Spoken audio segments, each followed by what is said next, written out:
denk dat we allemaal wel voelen dat voeding een bepaalde kant op aan het gaan is in Nederland. Ik had het gisteren nog even opgezocht en toen zag ik dat 52% van Nederland zich momenteel actief bezighoudt met het eten van minder vlees. Dat betekent dat 52% zich identificeert als flexitariër, vegetariër of veganist.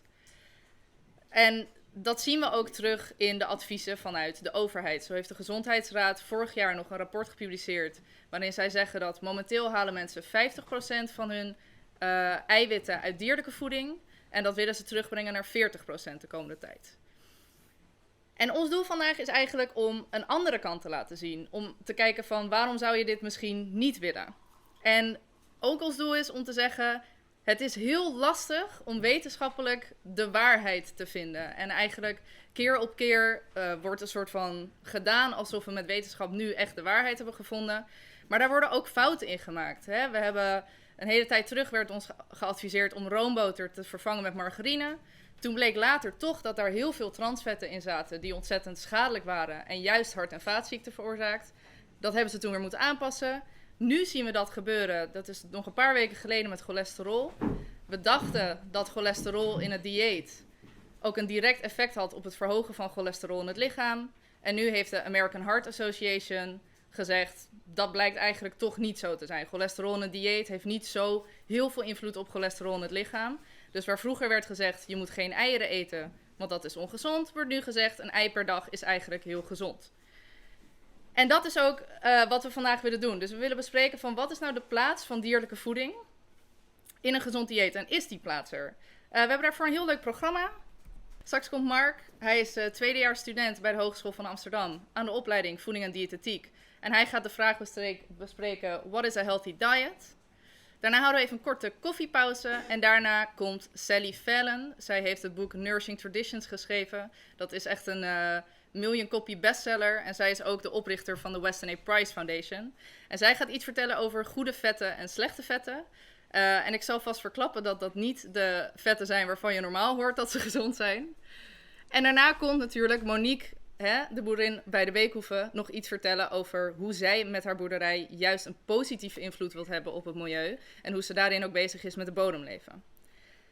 Dus nogmaals, ons doel is om de andere kant te laten zien. Ik vraag iedereen ook om met een open blik erin te gaan. En er is ook zeker ruimte om vragen te stellen. Dat vinden we alleen maar leuk. Dus dan geef ik nu het woord aan Mark. Ja, welkom allemaal. Dank voor jullie komst. Zoals net werd genoemd ben ik tweedejaars student aan de Hogeschool van Amsterdam bij de opleiding Voeding en Dietetiek. Ik ben deze studie ook begonnen met het gevoel dat ik ook mijn eigen mening daarin kwijt kon. Dat ik me als voedingsprofessional kon ontwikkelen met ook eventueel een andere mening.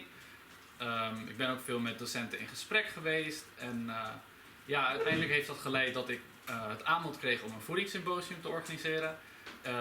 Zoals de meeste van jullie al doorhebben, de locatie is gewijzigd. Het zou eerst plaatsvinden op de Hogeschool van Amsterdam.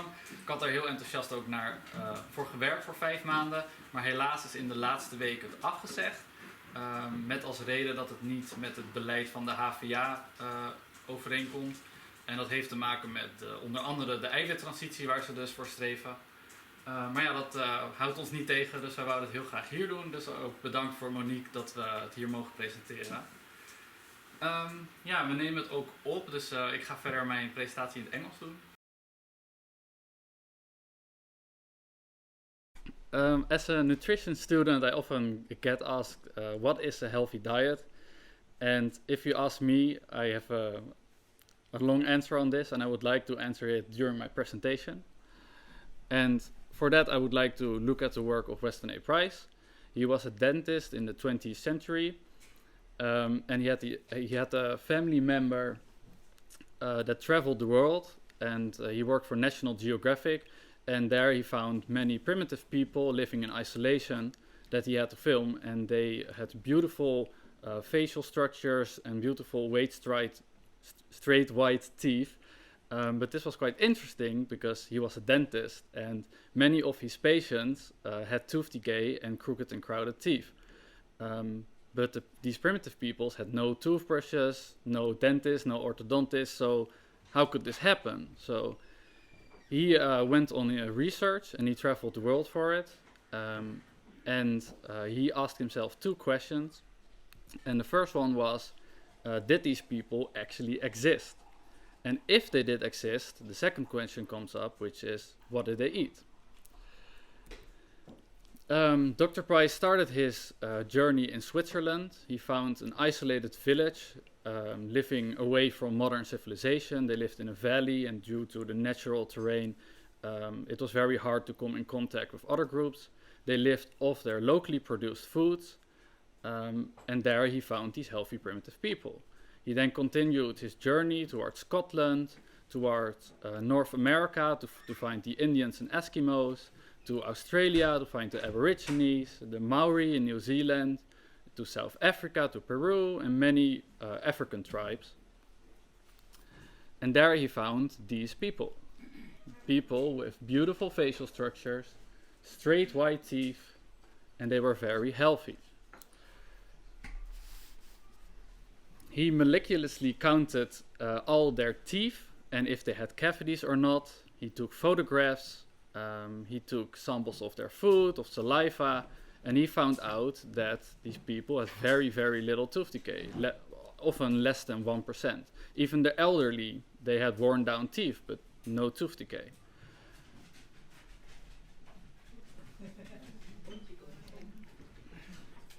And it was not a coincidence. He also found ancient burials with over 1,000 skulls, and none of them had crooked and crowded teeth. These were typical examples. So now that he has established that these people existed, he asked the question, what did they eat? And in short, they all ate very, very differently. There's not one type of diet that can explain what they ate. So to make this a bit more simple, I've divided it up into 3 groups. The first group being coastal groups, so people living near the sea. The second group being inland, so people that had no access to the sea.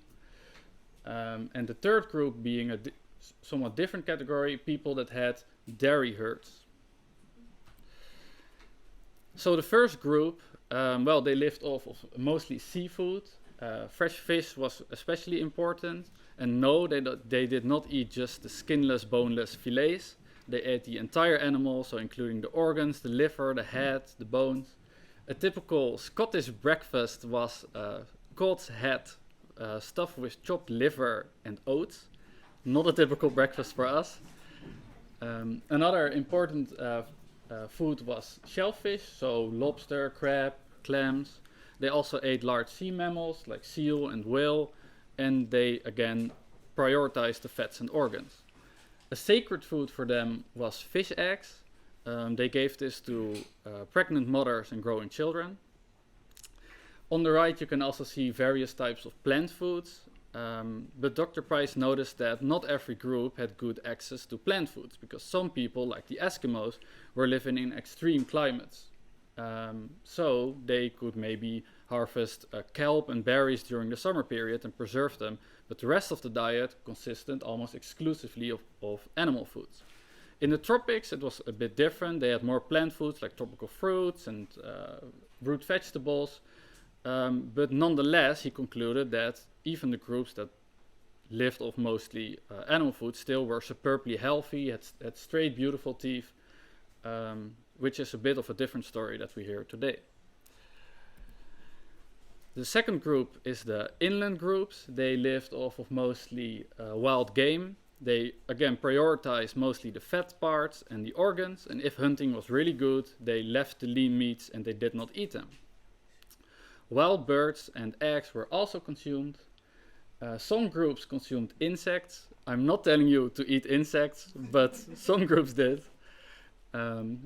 Freshwater fish was also eaten if available. And on the right again, certain plant foods. It was really varied between the groups. The Indians in the far north, again, almost exclusively animal foods. But for example, in mainland Africa, they had corn and millet and sweet potato, bananas and legumes. So again, the diet varied. For the third group, we have dairy groups. The best example of this was Switzerland. Their diet looked a bit like ours. They had milk, butter, cheese, and they especially prized the butter fat. in June, the grass, the pastures were at its best, so the butter was very rich. It was almost an orange color, and they thanked God for the life-giving force that is in this butter. And that because of the butter, they can have healthy children. With dairy also comes that you have to eat the meat because, well, it speaks for itself. And it's important to note that the dairy was in raw milk form. They didn't pasteurize or heat treat the milk.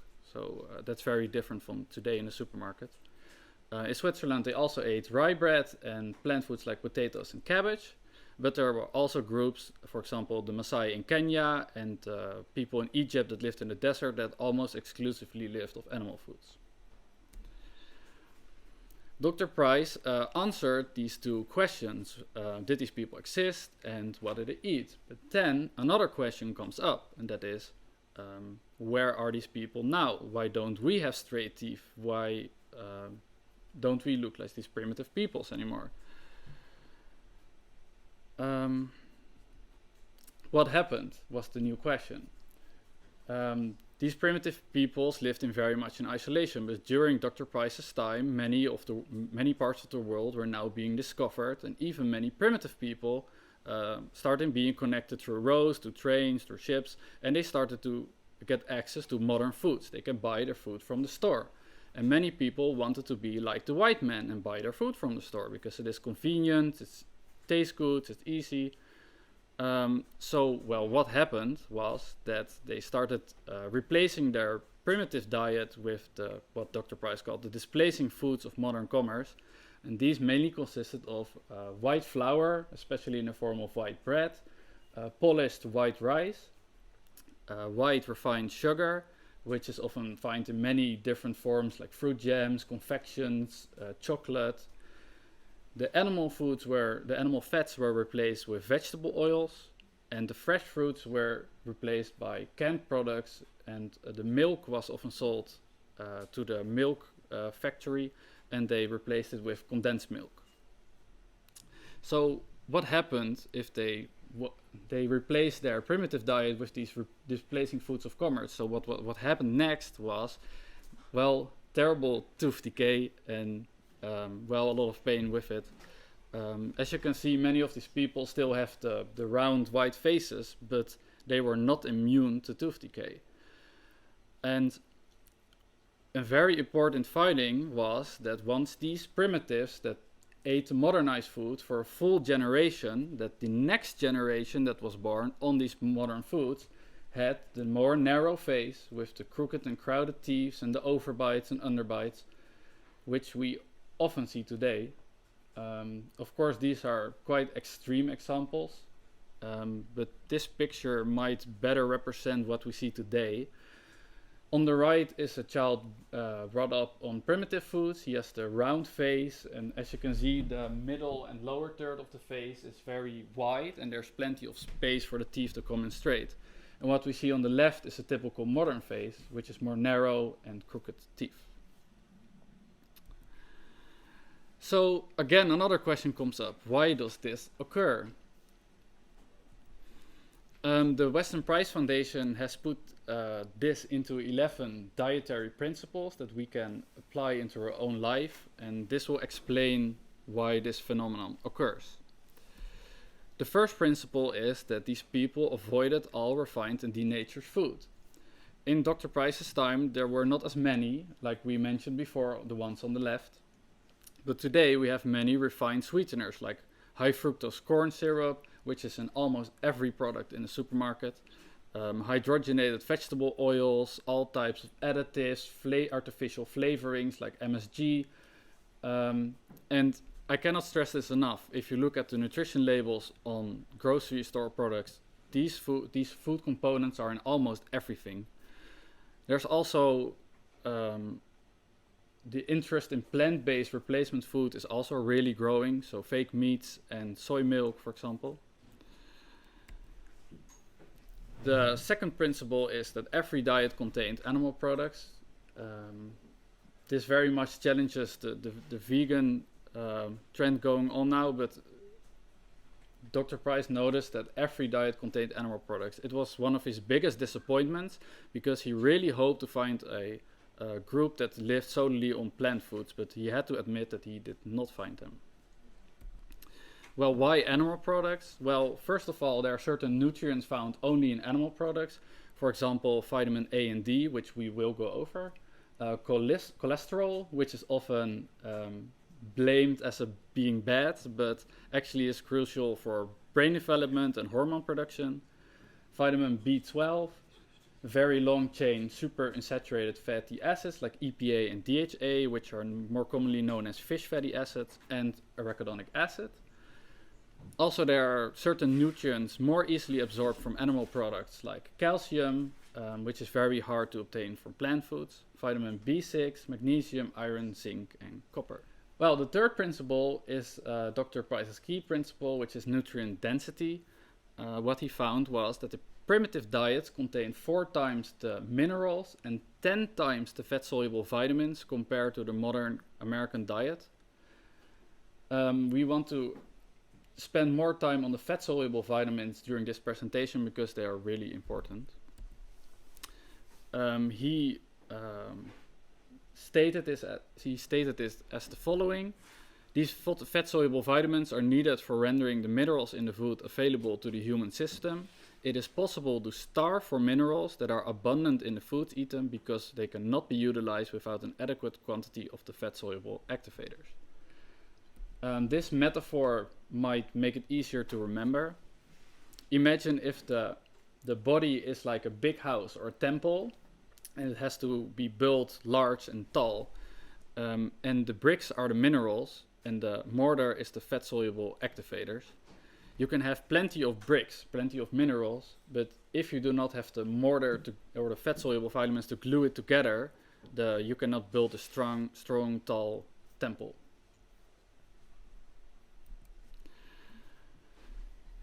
Well, first of all, let's start with vitamin A. Vitamin A is very important in numerous processes in the body. For example, calcium assimilation, protein assimilation.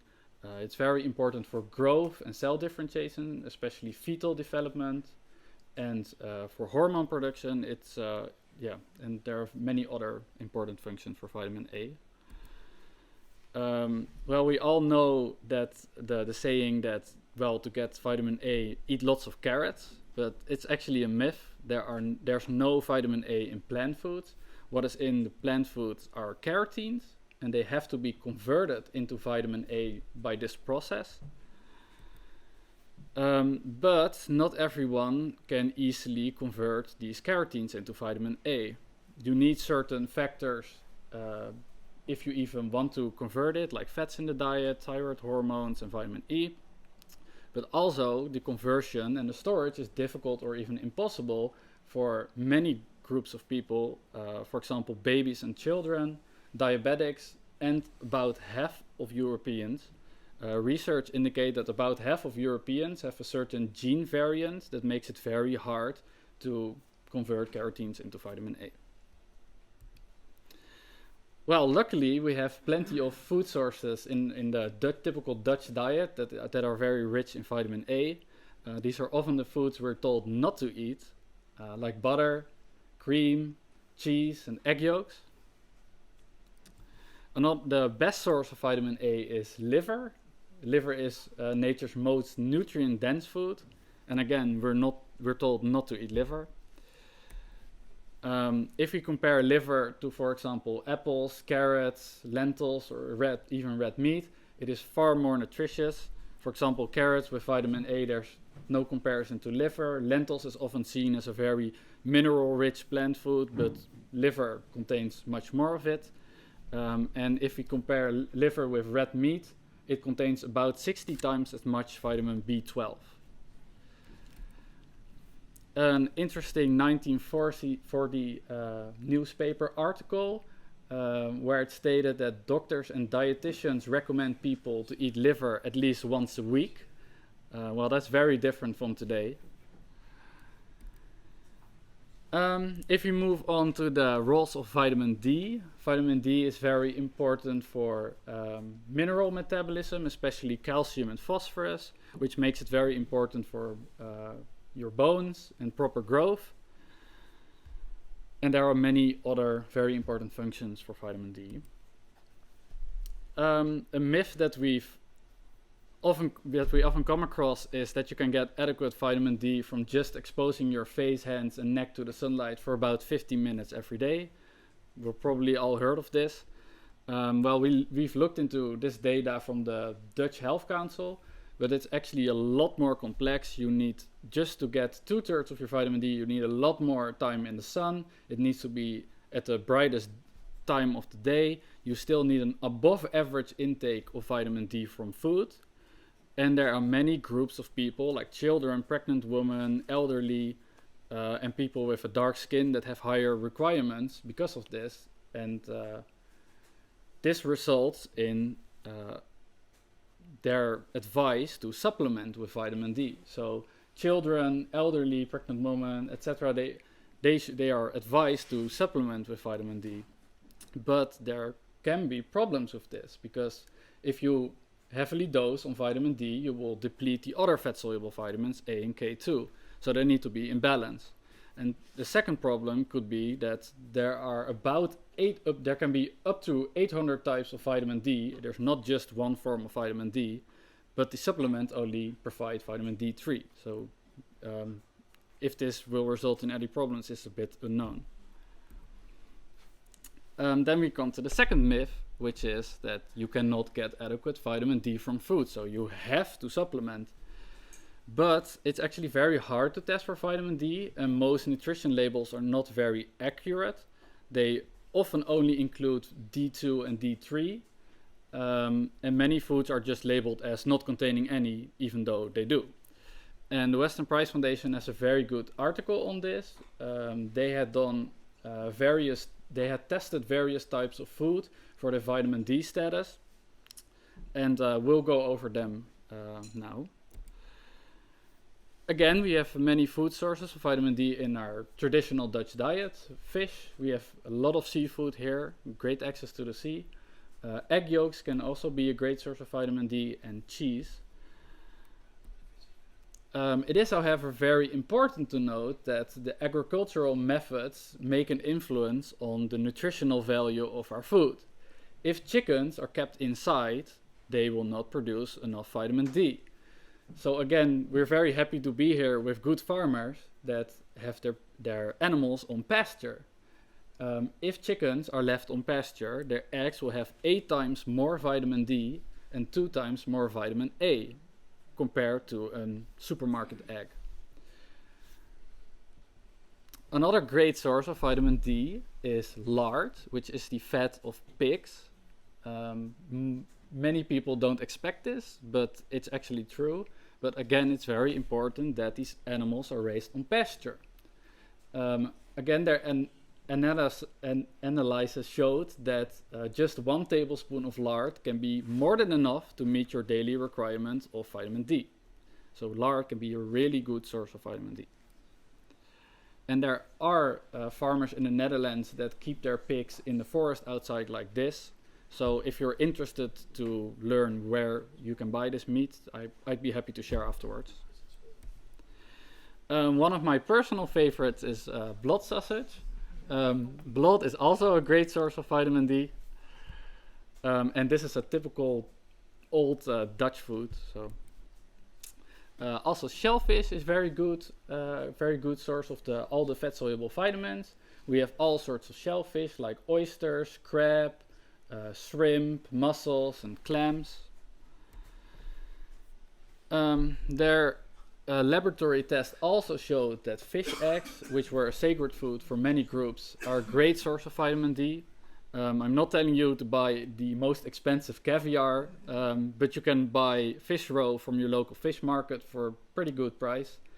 I also wanted to stress really briefly that I personally only eat wild-caught fish. Farmed fish, most fish that are sold is farmed fish, but it's an industrial product. It's raised in cages, fed by humans, and it's very densely populated. So I would recommend to eat wild-caught fish.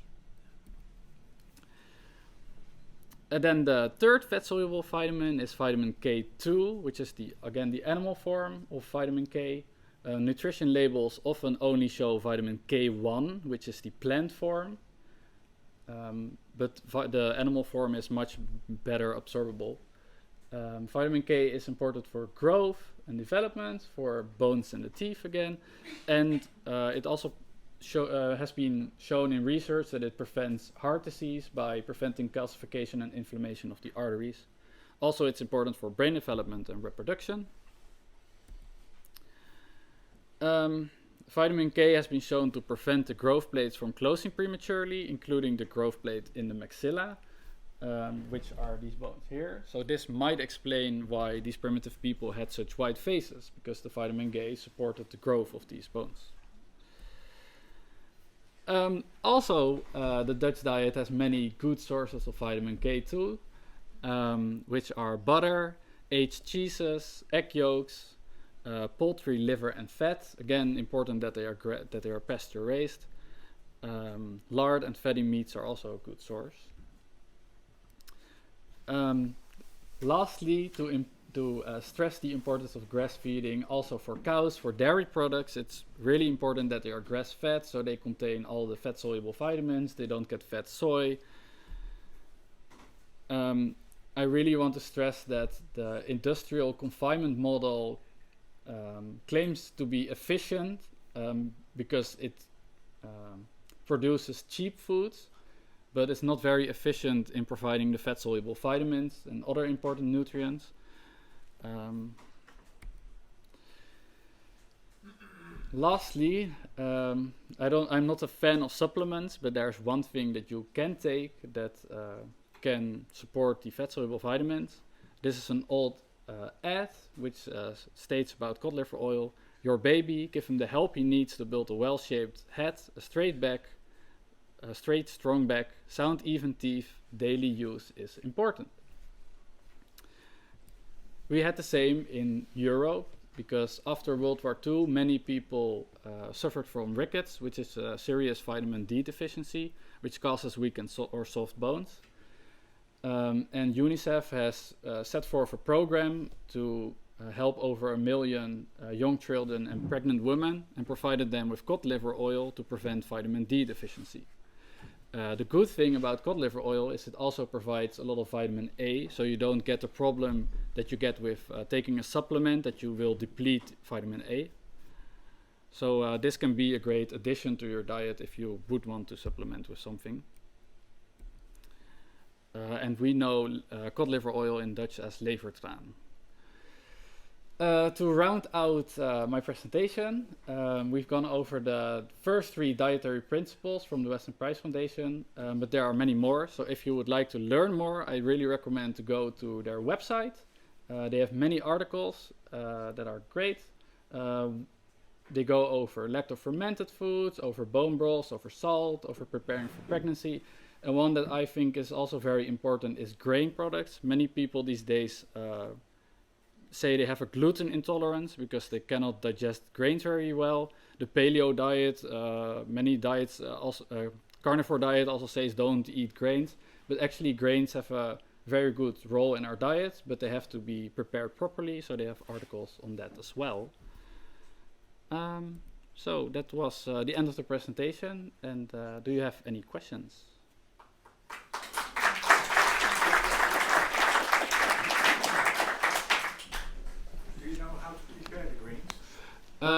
Yes, the grains can be prepared in various ways. My personal favorite is in the form of bread through sourdough fermentation. Yes? Zie ik het nou verkeerd of is dit vooral iets over dat zuivel en dierlijke voeding het meest belangrijk is? Ja, in principe tijdens mijn opleiding wordt heel vaak de nadruk gelegd dat we de eiwittransitie in moeten voor duurzaamheid. En ik wil graag allereerst het belang benadrukken van dierlijke producten, maar ook dat er goede manieren zijn om dieren te houden, zowel diervriendelijk als beter voor ons in voeding.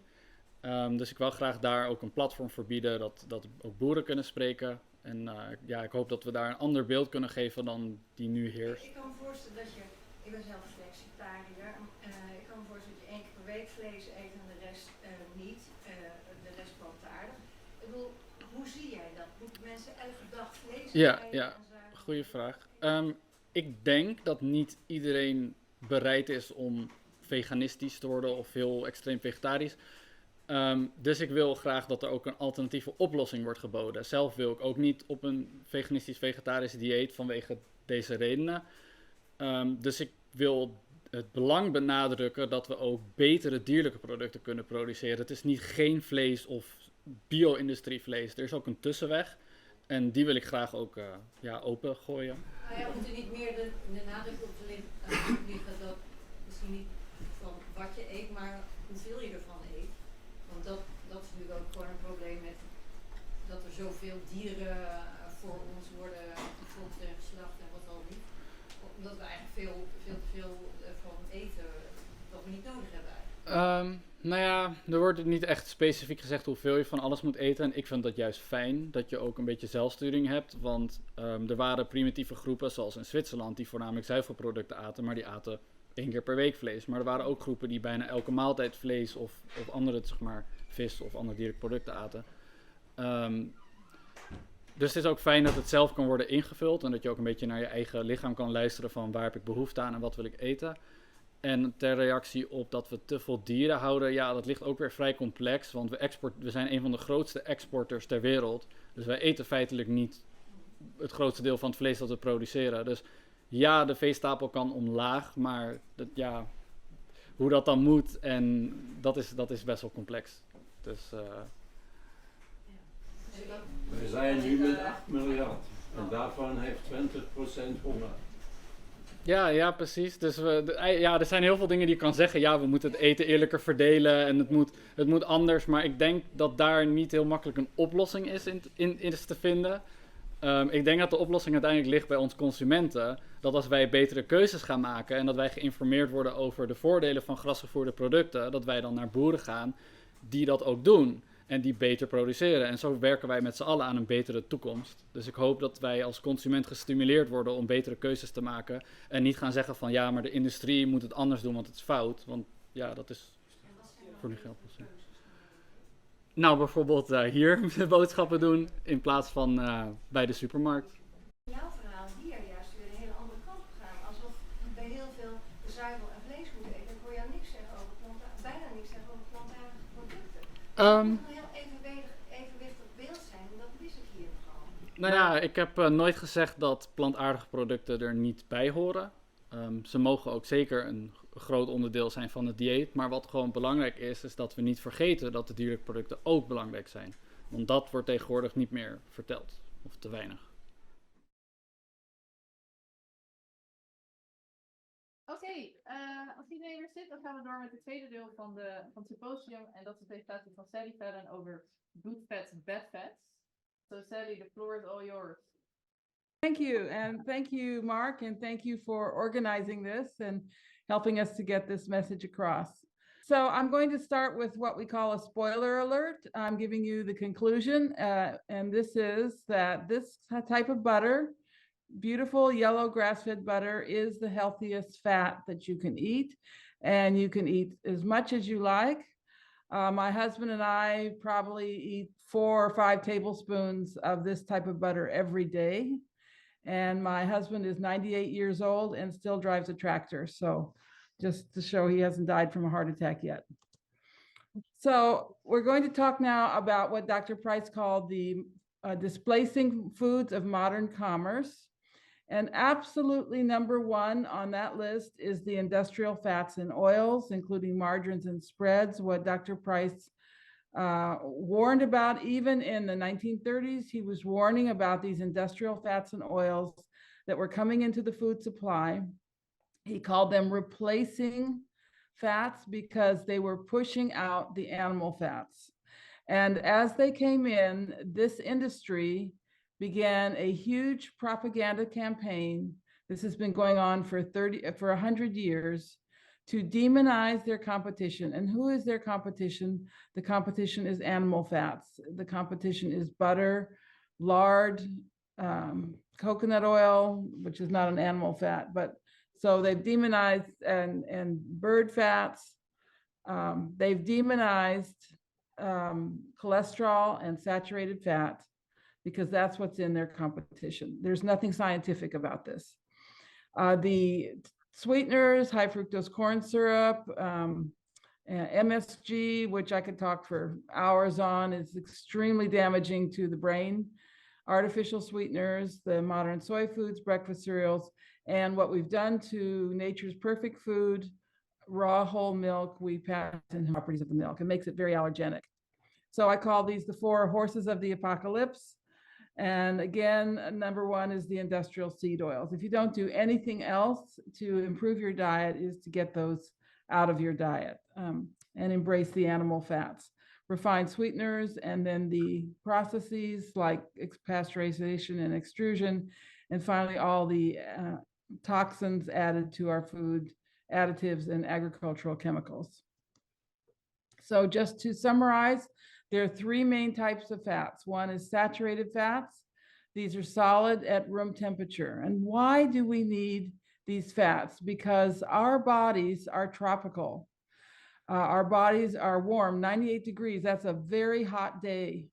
And if you only are using the liquid oils, they're very unstable at that temperature.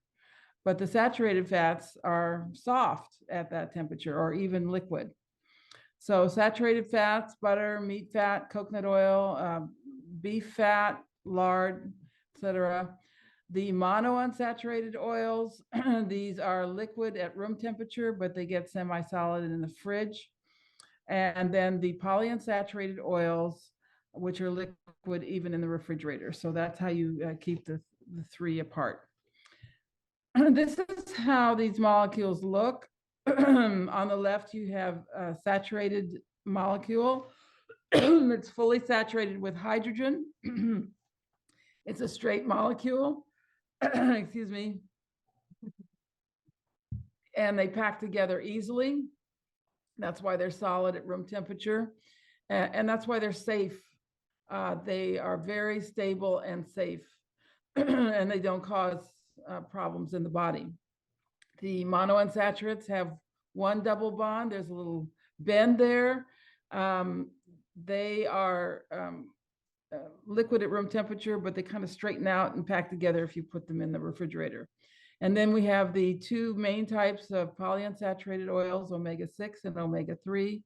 As you can see, they're very curvy, they're very kinky. And every time you have a twist like that, you have a place where oxidation can occur. And these break down in the body into their simplest form, which is aldehydes. And aldehydes are very toxic. Think of formaldehyde. And we're hearing from the undertakers today that they don't need as much formaldehyde in preserving bodies because the bodies already have a lot of formaldehyde in them. This is coming from the breakdown of these polyunsaturated oils. Basically, they pickle you. They're pickling the humans before they die. So everywhere there's a bend or a twist, you get a free radical, and that's where oxidation can occur. And I like to think of these as little knives sticking out, and they do damage all over the body. Now, we're told that the saturated fats are bad for the heart and bad for the arteries, and the polyunsaturates are good. It's absolutely the opposite. On the left, you have a clean, smooth artery.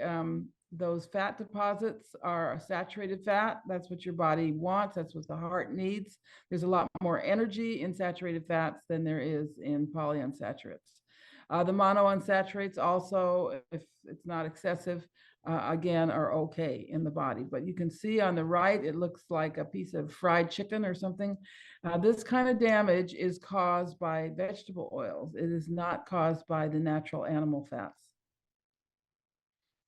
So there really is a lot of evidence showing how dangerous these polyunsaturated oils are. This dates from the 1970s, 1980s. They are very carcinogenic. If you induce cancer in an animal and give them polyunsaturated oils, the cancer will grow and spread. If you give these animals saturated fats, the cancer will not grow and will not spread. The increase in heart disease in the Western world has exactly paralleled the increase in use in polyunsaturated oils. They cause wrinkles and premature aging. They're bad for the immune system. They definitely contribute to infertility and disrupt all other kinds of things in the body. They're particularly damaging to the reproductive organs and the lungs. This is the sites of the two main cancers that you see in the Western world. They're also a disaster for growing children. They impair growth, and one of the reasons they impair growth is because they do lower cholesterol. That's how they can claim that these are healthy for you. And children need a lot of cholesterol to grow normally and to produce the hormones they need and so forth. We call these the hateful eight. These are ultra processed, they're never natural, and they're always toxic to your health. By the way, not all olive oil is monounsaturated. You see the one on the right, that was an extra virgin cold press olive oil, but it's full of omega-6 and it doesn't gel in the refrigerator. And some varieties of olives are very high in omega-6 polyunsaturates. Well, we have been taught to fear saturated fats almost from the day we're born. And parents are taught not to give them to their children. They're blamed for everything: clogging arteries, causing cancer, causing diabetes, makes you fat. And none of this is true. It's just all made up. It's all lies. So saturated fats have many roles in the body, starting with the cell membranes. Our cells are surrounded by a membrane consisting of a double layer of fatty acids, and at least 50% of these need to be saturated for your cells to be waterproof and for your cells to work properly. Saturated fats support putting calcium in the bones. They actually lower lipoprotein little a, which is a very strong marker for heart disease.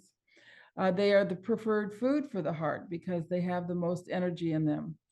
Saturated fats are highly protective of the liver from alcohol and other poisons.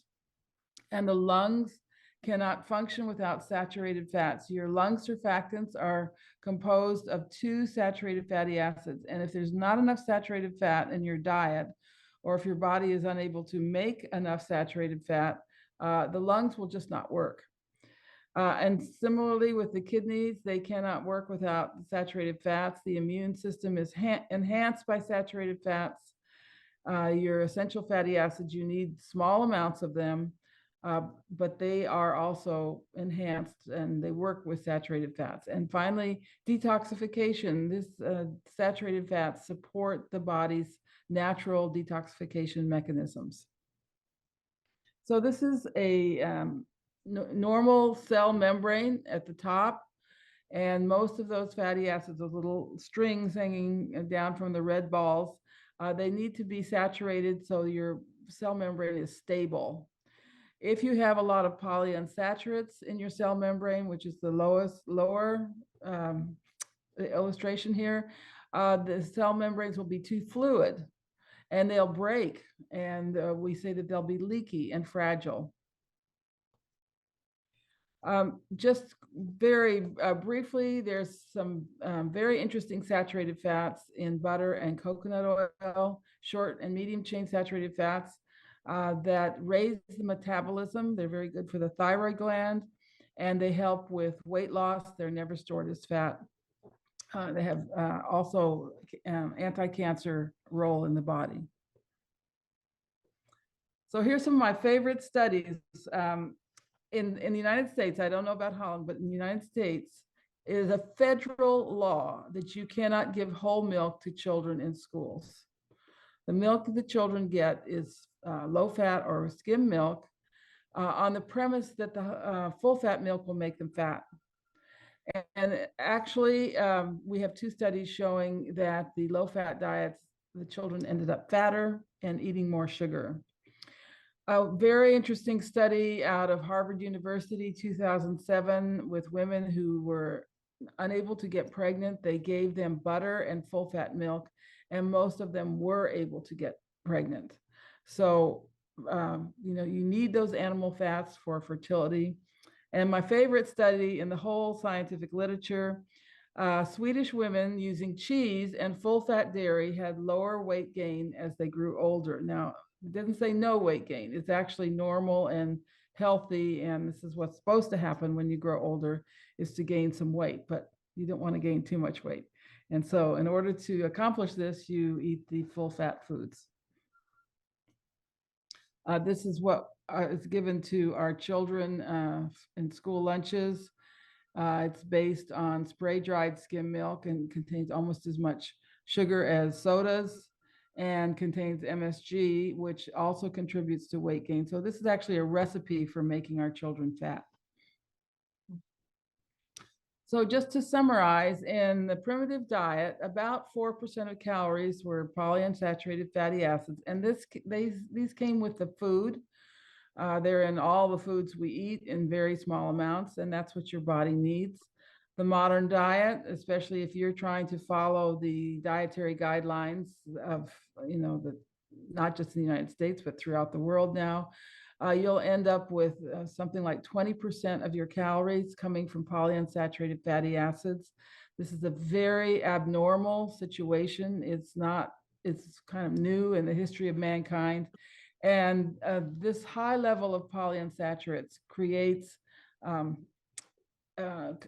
just an imbalance, let's just say an imbalance and an unhealthy situation in your cells.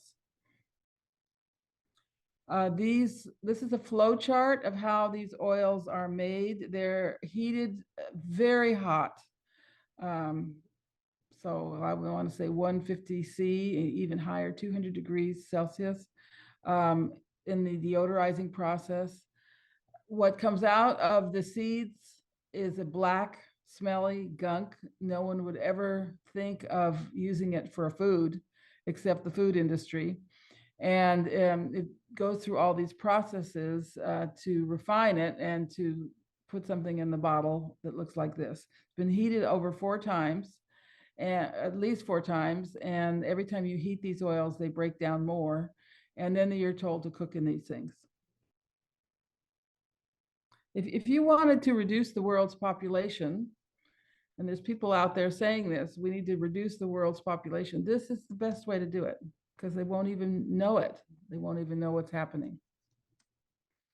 So in the United States, the consumption of polyunsaturated fatty acids has gone up something like 6 or 7-fold in the last 100 years.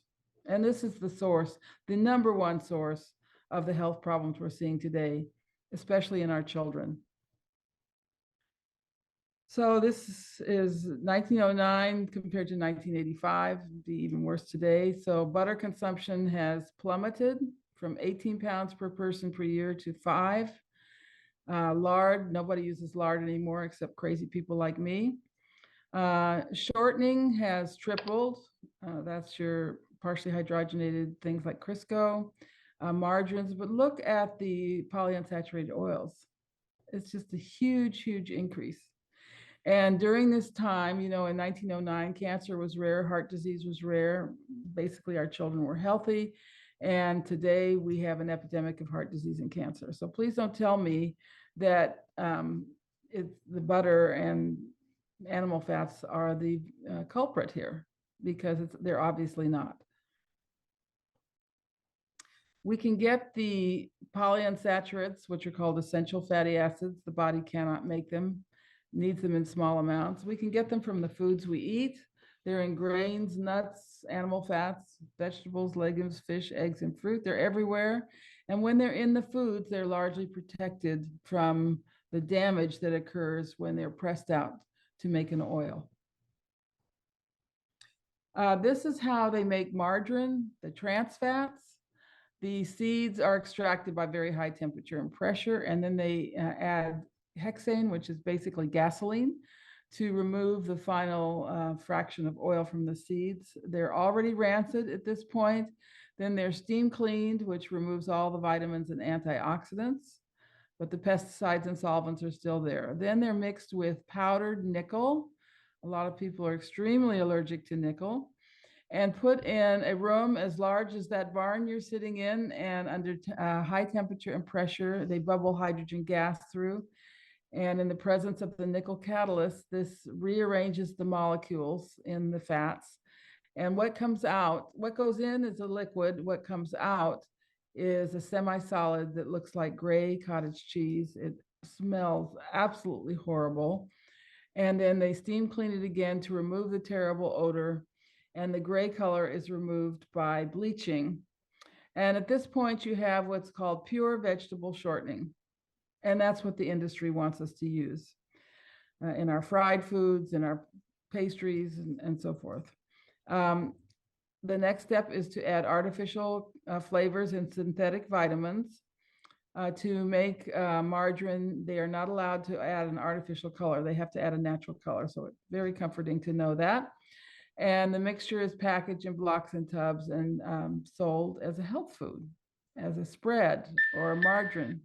And, you know, it's just complete lies. This stuff is extremely unnatural. So what is a trans fat? So the top molecule is a saturated fat, straight molecule. The middle molecule is monounsaturated. And to make a trans fat, they move one of those hydrogens in the circle there to the other side, and that causes the molecule to straighten out. And it behaves chemically like a saturated fat. It's solid at room temperature, but biochemically, it does not behave like a saturated fat because you don't have those electron pairs anymore. And basically what trans fats do is inhibit reactions in the body. We have tons of studies on the trans fats, just like the vegetable oils, the liquid vegetable oils, they contribute to infertility, and they're a disaster for growing children. Well, in the United States, a few years ago, they banned trans fats, and they used that as an opportunity to demonize the saturated fats once again. They said, we don't recommend trans fats anymore. Trans fats are bad. They're just as bad as saturated fats. But the thing is, the saturated fats have opposite reactions to the trans fats. For example, trans fats encourage inflammation. They cause inflammation. Saturated fats suppress inflammation.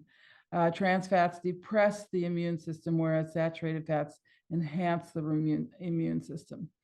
So don't believe them. The saturated fats are the good fats. So just to summarize, the liquid polyunsaturated oils cause uncontrolled reactions in the body, and the partially hydrogenated oils, the solid vegetable oils, inhibit reactions in the body. And if your diet is based on junk food, processed food containing these types of fats and oils, you're going to have biochemical chaos on the cellular level. So these are the bad fats. The margarines, the spreads, don't believe them when they tell you this is a heart-healthy spread. It's not a heart-healthy spread. And by the way, the chemicals that they put into these cholesterol-reducing spreads cause sex inversion in fish. They come from the wood pulp industry, and they pollute the water. And so, yeah, not a good thing. The bottled dressings, the liquid oils, and then all of the foods made with these oils. So how did this start?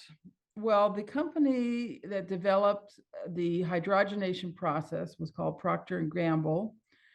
And they were taking cottonseed oil, which is a liquid oil, and putting it through this hydrogenation process for use in candles. And then electricity came along, and they didn't have any use for this anymore. So they said, well, let's feed it to people instead. And so they came up with this fat called Crisco, shortening, which was made out of cottonseed oil. It actually, Crisco means crystallized cottonseed oil. And they published a cookbook called The Story of Crisco, which is given as an example in advertising classes about, really enlightened, brilliant advertising. Because what they did was they said that women who use Crisco rather than lard were more modern, they were more enlightened, their houses were cleaner, and their children would have better characters if they used Crisco instead of lard. So they knew how to push all those buttons of the up and coming housewife who, didn't want to seem poor and have rough children and so forth. And so the industry created the impression that it was vulgar to use lard and that if you used butter, you should feel guilty. Brilliant advertising. So as these vegetable oils were coming into the food supply, we started to see this new disease called myocardial infarction. The first recorded one in the United States was 1921. We did have a small amount of heart disease before that, but it was mainly heart failure, which usually occurred in people who'd had a very bad bout of typhoid fever. But the sudden dropping dead of a heart attack, that was new. By 1930, we had 3,000 deaths per year, and by 1960, it was an epidemic, 500,000 deaths per year. Today, it's sort of stabilized at 650,000 deaths per year, excuse me, from sudden heart attack. So, we haven't solved this at all. And at the time, as this was unfolding, a lot of scientists said, well, let's look at the change in fats that people are eating. We need to go back to the old types of fats. But the industry took over, the dietitians took over the medical professions to promote the vegetable oils. So butter consumption has plummeted, cancer and heart disease have soared. We don't know all the reasons for cancer and heart disease, but one thing we know for sure is they're not caused by butter, because these graphs are going in the opposite direction. So this was the diet heart theory. Sometimes it's called the lipid hypothesis, that Americans were eating this bad diet with too much cholesterol and saturated fat, and that caused cholesterol levels to rise in the blood, and that led to buildup of plaque in the arteries. So the conclusion was that Americans were eating this bad diet, too much butter, too much cholesterol, too much fat, and that was causing this epidemic of heart disease. This theory was disproven very early in 1936. This was a study done on people who had died sudden death. It was done at Harvard University by some pathologists. And so they did autopsies on all these people, and they looked at their cholesterol level and the amount of fat or buildup in the arteries, and there was no correlation whatsoever.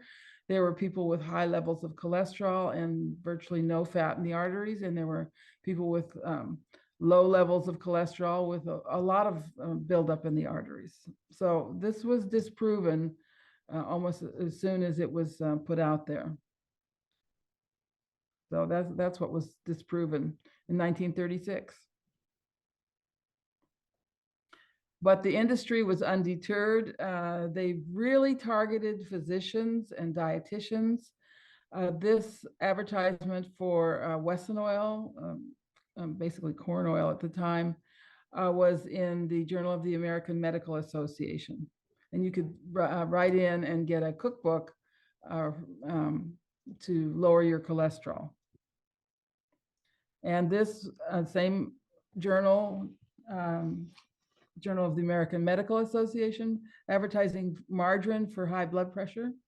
And there is not a shred of evidence that margarine is going to lower your blood pressure.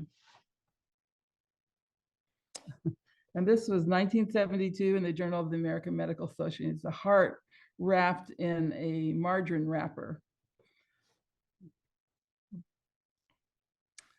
The famous Framingham heart study, they used that to promote margarine and vegetable oils, but they actually published a review in 1992, kind of a follow-up survey, and they found that the more saturated fat people ate, the more cholesterol one ate, the more calories one ate. And that's very interesting. The more fat, the more cholesterol, the more calories, the lower people's serum cholesterol. We found that the people who ate the most cholesterol, ate the most saturated fat, ate the most calories, weighed the least, and were the most physically active. And that's not what we're hearing today, is it?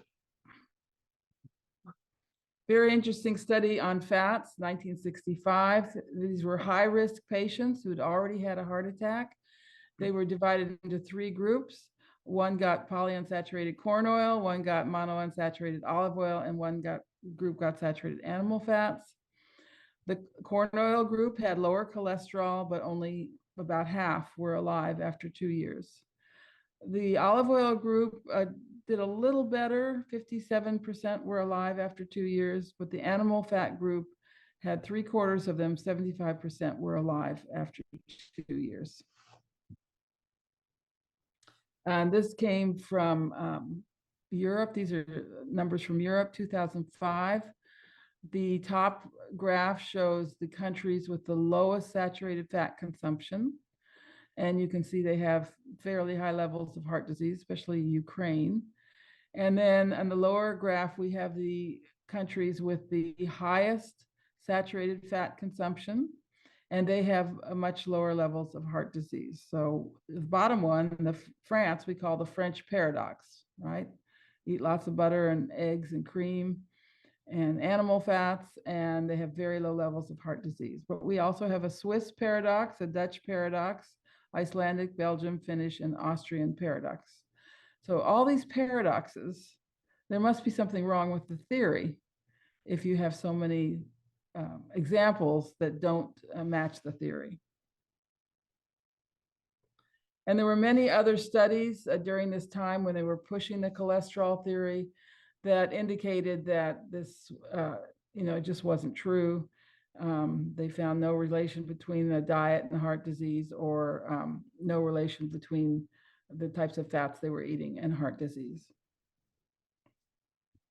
And there were many, shall we say, cholesterol deniers at the time. George Mann, who was associated with the Framingham project, said the public is being deceived by the greatest health scam of the century. And Michael Gurr, who wrote a definitive textbook, said, whatever causes heart disease, it is not primarily a high intake of saturated fatty acids.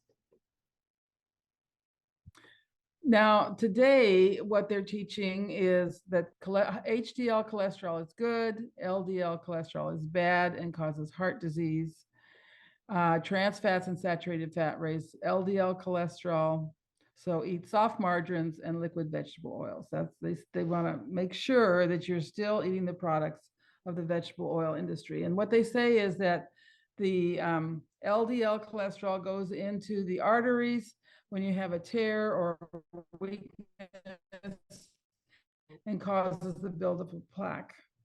Well, I can tell you the reason that LDL cholesterol goes into the arteries when you have a tear is because you need cholesterol to repair the damage. And if LDL cholesterol, which is supposedly bad, didn't come to the rescue in your arteries, you would have, a stroke or some kind of tear in your arteries, and you'd be in really bad shape. The LDL is the LDL, it takes nutrients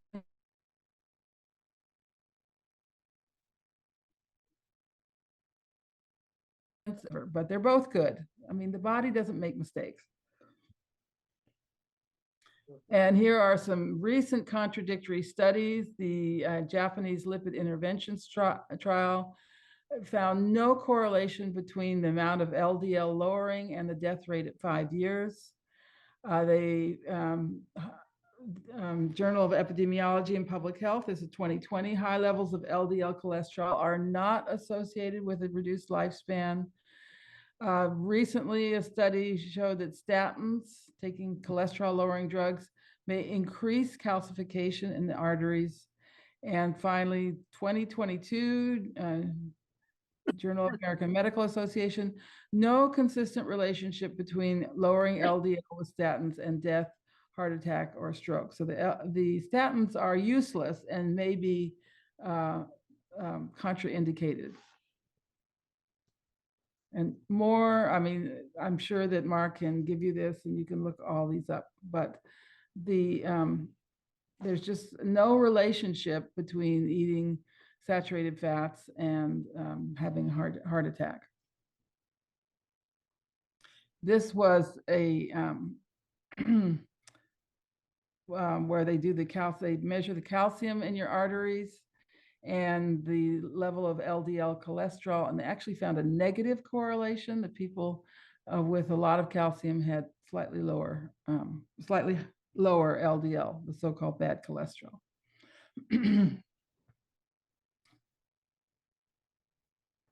And this out of Scandinavia. Higher LDL cholesterol is associated with a longer life, and the high LDL in subjects over 50 associated with lower all-cause mortality. And so there's absolutely no need to lower LDL with diet or with statin drugs. The statin drugs are extremely toxic.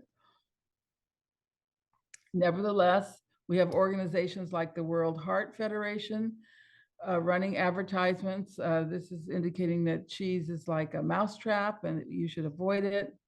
And here's one associating eating butter with eating razor blades. Yeah. So these organizations like the World Heart Federation, the organizations in the United States as well, they're just tools. They're publicity tools, marketing tools of the vegetable oil industry. And it is an extremely powerful industry. And this is typical advertising from the FDA. When they finally banned the trans fats, they associated them with the saturated fats. Well, this is what's wrong with the diet in the Western world. This is a typical supermarket. You can see all the shelf space devoted to margarines and spreads. And then on the lower left, the first shelf on the lower left, you have a little bit of butter being sold. Now, it's actually improved since I took this photograph. Now in our local, very typical supermarket, we have a whole shelf full of butter and a couple of brands of grass-fed butter. So things are improving, but I see women buying these big tubs of spreads, heart-healthy spreads, and 100% of them are very overweight. So I did a little experiment. See, the soft spreads are supposed to be the healthy spreads. So I put some butter out on the wall and I put a tub of soft spread out on the wall. And the first thing that happened was a crow. He came along and he knew where the real food was and he started eating the butter. And the next thing that happened was very surprising. I thought squirrels were vegetarians, but a squirrel came along and grabbed the whole stick of butter and ran off with it. and the margarine just sat there. The spread just sat there. No animal wanted it. The animals know that it's not food. So these are the 6 basic good fats and oils. Butter, of course. Lard, if you can find it. We used to be able to buy lard in the supermarkets, but it's gone now. You can get it from farms. Good quality olive oil that passes that toothpick test. Duck fat is a great fat to use. It's very rich in vitamin K. Coconut oil is not an animal fat, but a very healthy fat. And we recommend cod liver oil as, of course, you're not going to cook with cod liver oil, but as a supplement for vitamins A and D. There's so many good things in butter. There is no way food companies can reproduce all the good things in butter. It is first and foremost a wonderful source, balanced source of the fat-soluble vitamins, A, D, E, and K. It's a great source of minerals, especially if they are cows are on a good fertile pasture. Conjugated linoleic acid, I'm going to come back to that one. On the right-hand column, the short-chain fatty acids, which are very beneficial. Arachidonic acid is an omega-6 fatty acid that you find only in animal fats like butter. And this is very important for having a healthy gut wall, and it's very important for the brain and healthy skin. A perfect balance of essential fatty acids, lecithin, cholesterol, glycosphingolipids, something called the Wolzen factor, the anti-stiffness factor, that is destroyed by pasteurization. But coming back to CLA, conjugated linoleic acid. In studies done in the 1980s, they injected cancer cells or carcinogens into the mammary glands of rats. And then they gave them different kinds of fats. The polyunsaturated made the cancer grow and metastasize. The the saturated fats, the cancers did not grow. But conjugated linoleic acid caused the cancers to shrink.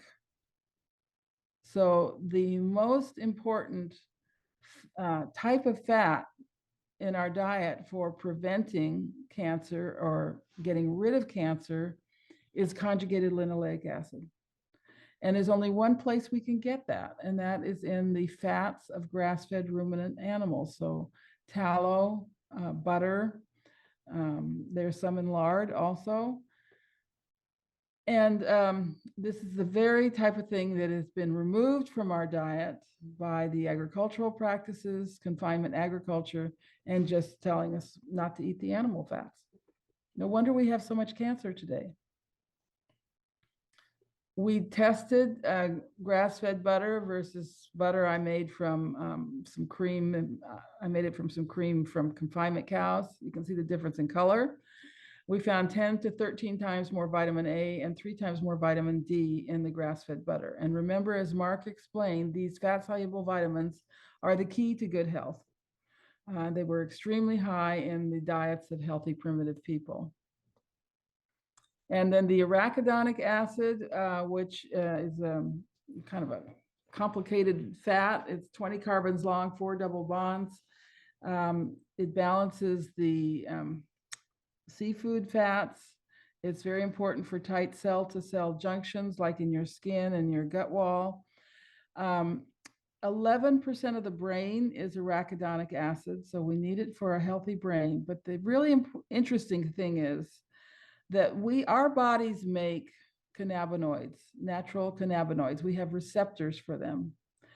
And I like to say that the natural state of the body is always to feel high, always to feel happy. And the only way we can do that is if we're taking in a lot of arachidonic acid, because arachidonic acid is the precursor to our natural cannabinoids. And we can only get that from animal fats.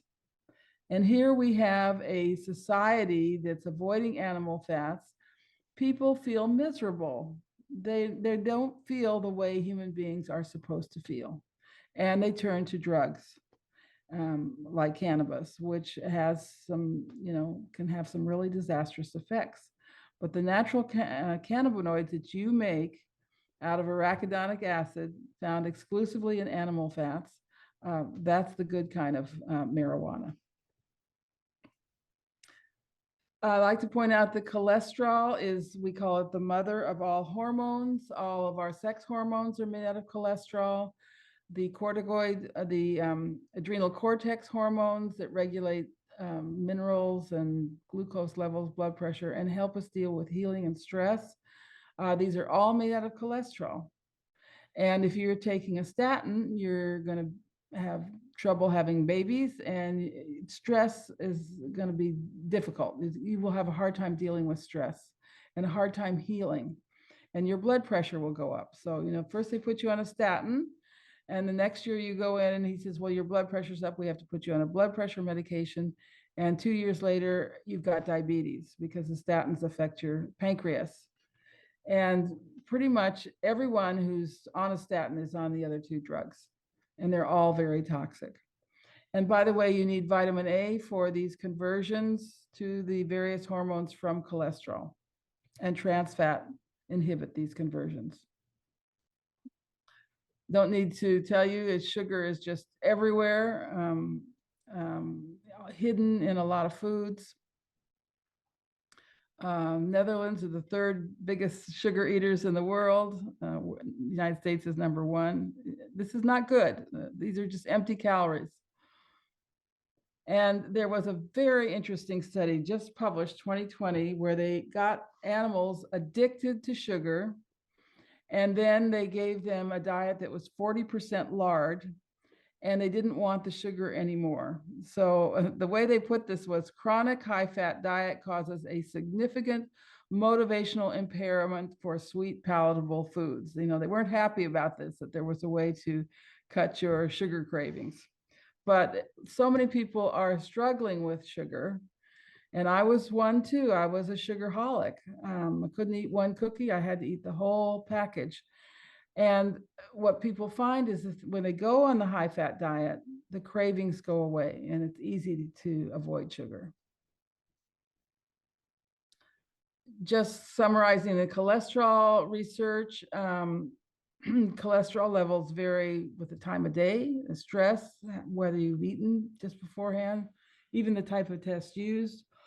And in men, if your cholesterol is over 300, which is 7.7 in Europe, you are slightly more at risk for heart disease. It's a very slight risk.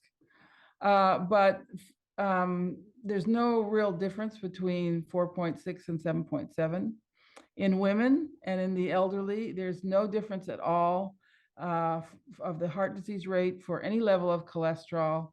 And in fact, for women of all ages and for the elderly, that's men over 60, higher cholesterol is associated with a longer lifespan. So this is very important to remember. And autopsy studies have shown zero correlation between animal fat intake and the degree of atherosclerosis or the serum cholesterol level.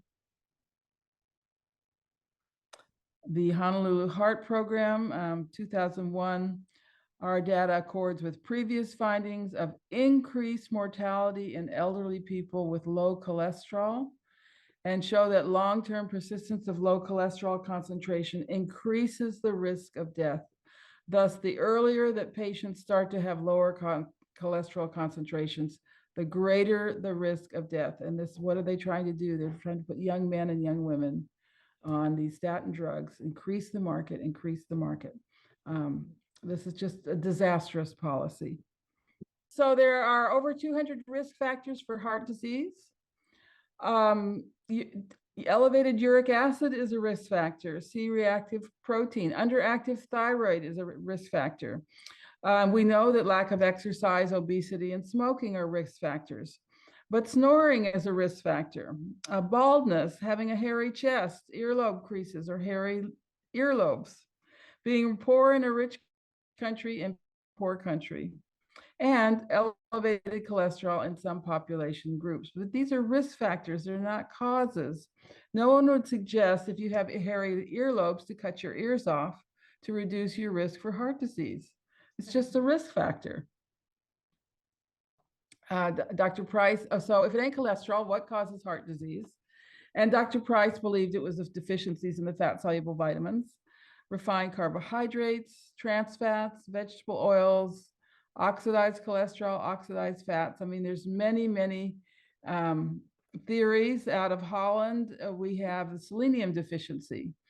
And by the way, in Finland, they went on this big campaign to add selenium to the soils there. And that did cause a reduction in heart disease in Finland. Heated milk protein.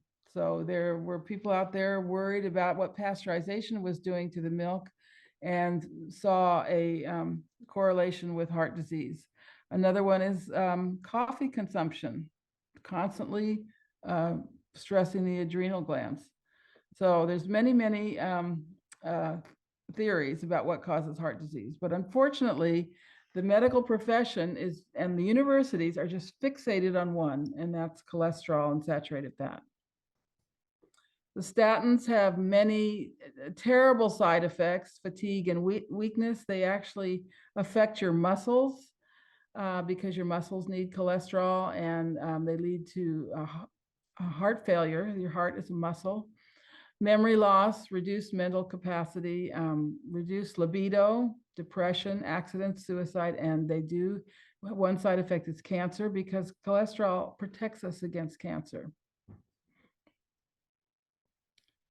Well, this is what I call the puritanical diet. This is what our dietitians, our doctors, the food industry, this is how they want us to eat. A virtuous, plant-based, low-fat, low-salt, high-fiber diet approved by dietitians. And it's impossible to stay on this diet. It's so meager and so unsatisfying. This is another version of the puritanical diet, the paleo diet, just lean meat and dry vegetables. And by the way, traditional cultures never ate lean meat. They always ate the meat, the muscle meat with the fat. So these types of diets create cravings, and they send you right into the arms of what I call the pornographic foods. And that's what they want. They want you to starve yourself all week and then go on a binge on the weekend, or starve yourself all day and then go to the freezer and eat a gallon of ice cream because you're so starved for fats. And by the way, you don't have to eat kale, one of the most unappetizing vegetables out there. Vegetables need to be cooked, well cooked, and always served with butter. That's the purpose of vegetables, as a vehicle for butter. So what's wrong with the way we used to eat? You know, a beautiful chicken with the skin and a gravy made with all the drippings, or a beautiful roast beef with the fat, potatoes mixed with butter, and soup with cream. These are delicious, satisfying, healthy foods. These are health foods. And this is the type of eating we need to go back to. So we like to say on the Wise Traditions diet, you can have it all. There's no deprivation. Meat, you can have sauces and gravy if they're properly prepared with real bone broth. You can eat bacon and eggs. You can have seafood. You can have all the butter you want. Salt is very important for your health. Don't stint on salt. Grains, if properly prepared. Milk and cheese, preferably raw. Lacto-fermented sauerkraut and pickles. Vegetables, if properly prepared. Soups, you can even have some naturally sweetened desserts, and soft drinks like kombucha. I was in Spain recently, and I was amazed to find many, many brands of kombucha in the stores. So this is progress. We have a healthy alternative to soft drinks. The crisis that we have today is in our children. 1 child in 2 has a serious health problem. Some of them, like autism, they're a living death for these children. All traditional cultures knew how to prepare for having children. They started a nutrient-dense diet with certain sacred foods like grass-fed butter or fish eggs or liver. At least 6 months before conception, they continued this diet through pregnancy and lactation and growth. And the other thing they did was space their children at least 3 years between each child. This was a practice that is totally validated by the science. Moms need to recover their nutritional stores. Pregnancy is a tremendous stress on the nutritional stores in the body. But this is the goal: beautiful, round face, intelligent, happy, healthy children. So the PowerPoint is posted on my website, nourishingtraditions.com, under resources.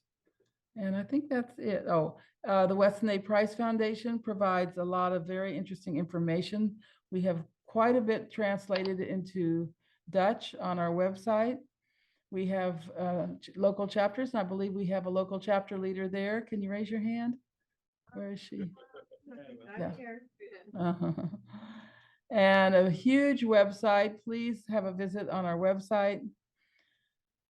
And we publish little booklets like Healthy for Life. These are our own dietary guidelines. We have this new 11 Principles booklet, beautiful graphics. And we have special issues, heart disease, healthy babies. Our podcast has 13 million downloads, very, very popular. And my own books really focused on having healthy babies.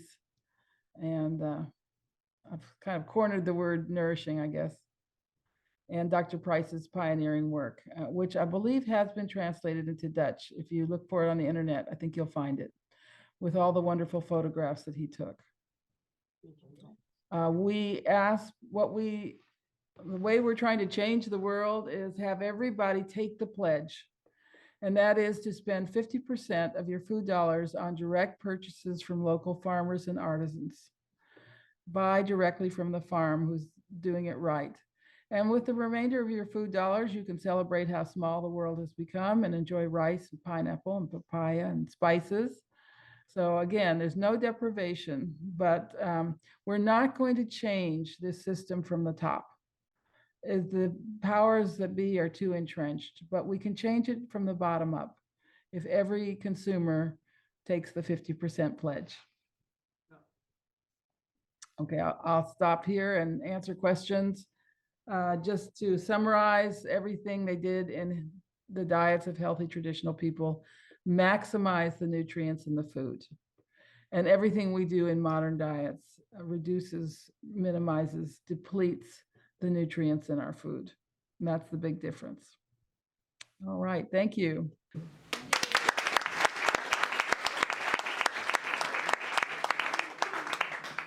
Maybe I can redirect a question that I received, which was there are many studies on blue zones and they ate primarily plant foods. And I know you've written a book about it. So I just can't believe that they're saying this because they don't eat mostly plant foods in the blue zones.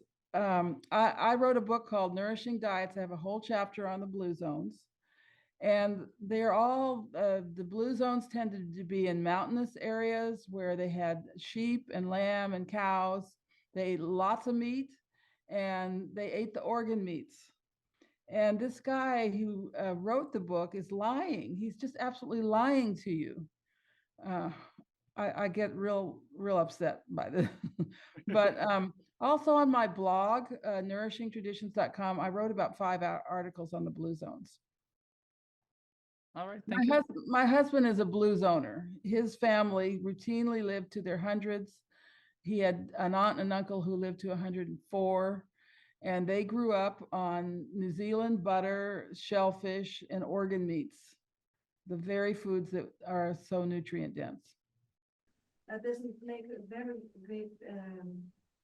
great difference whether you are moving and working with your body when you are eating these fats, than when you are working on an office and sitting the whole day and using all those butter. I can think that you get that in that case it's not so healthy as with her husband who's sitting, who's working outside and eats. Okay, so they did a time and motion study in Australia,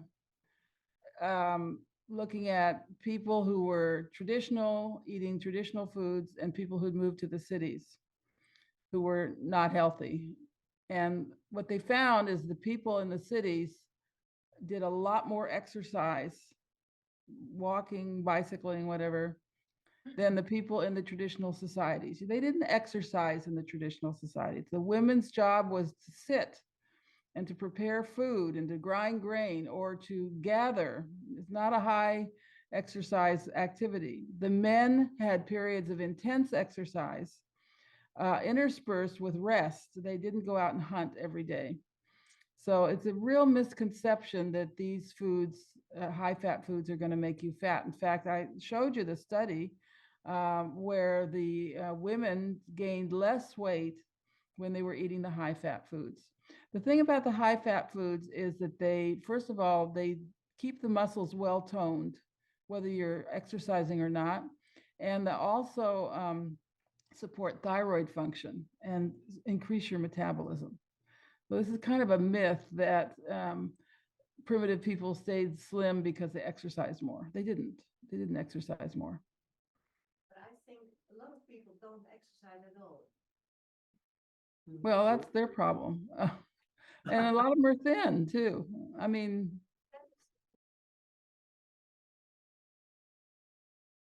Ja, wat ik jullie wil vertellen is gewoon echt het verhaal vanuit de boerderij en vanuit mijn ervaringen op de boerderij. Ik ben dit, een paar jaar eerder al. Mijn dochter heeft deze gemaakt en dit is wel waar ik het liefste ben. In het gras tussen de koeien, dicht bij de bodem. Wij zijn een biologisch melkveebedrijf en ons doel is dicht bij de natuur of samenwerken met de natuur en betekenisvol voor mensen zijn. Wij vinden dat je moet boeren zoals het past in het landschap. Dus het moet verbonden zijn met de grond. Dus wij hebben dubbeldoel koeien. Koeien die zowel melk als vlees geven. Die grasgevoerd zijn. Dus we geven 90% gras aan de koeien. En de mest, zeg maar, die voedt het gras. Dus wij bemesten de bodem. En het bodemleven voedt het gras. Met aandacht voor het microleven. De weidevogels, de kruiden, natuurlijke slootkanten, insecten, erfvogels, amfibieën. En zo staan wij dus op onze manier dicht bij de natuur.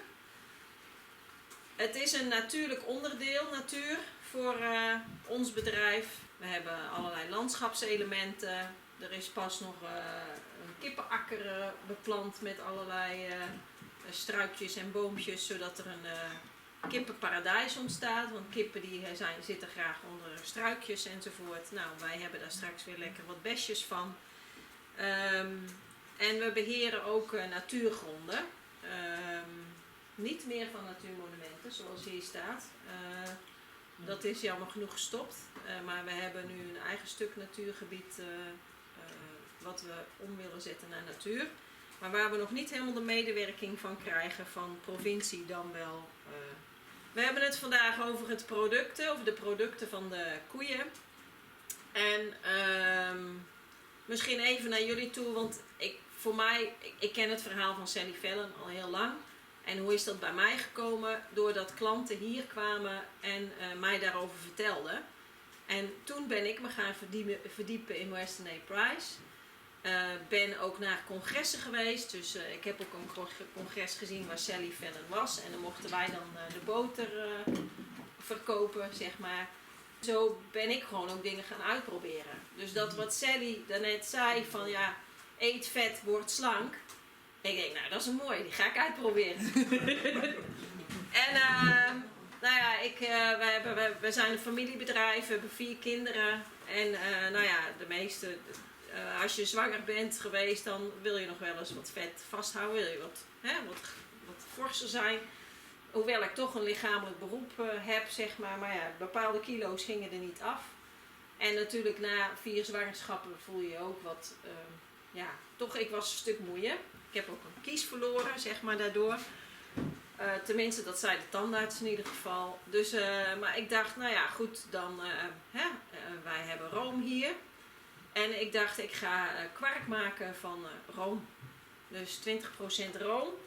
En ik heb nooit getest hoeveel vet daarin zit, maar 20% room. En als je daar dan kwark van maakt, nou hoe maak je kwark? Dan ga je hem stremmen, de room, met zuursel erbij en dan ga je hem uit laten lekken. Nou, in de wei die uitlekte, daar zat niet zoveel vet meer. Dus het meeste vet zat in de kwark. En als er dus heel veel weg is, dan zit er naar percentagegewijs natuurlijk heel veel meer vet in. Nou, dat was mijn ontbijt.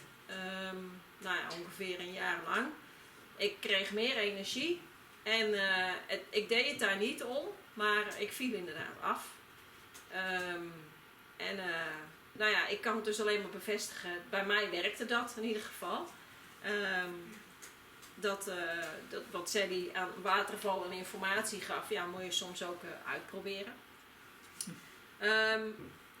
wat wij verder zeg maar al deden voordat we met Weston Price in contact kwamen is, en hoe kwam dat? Wij zijn boter gaan maken.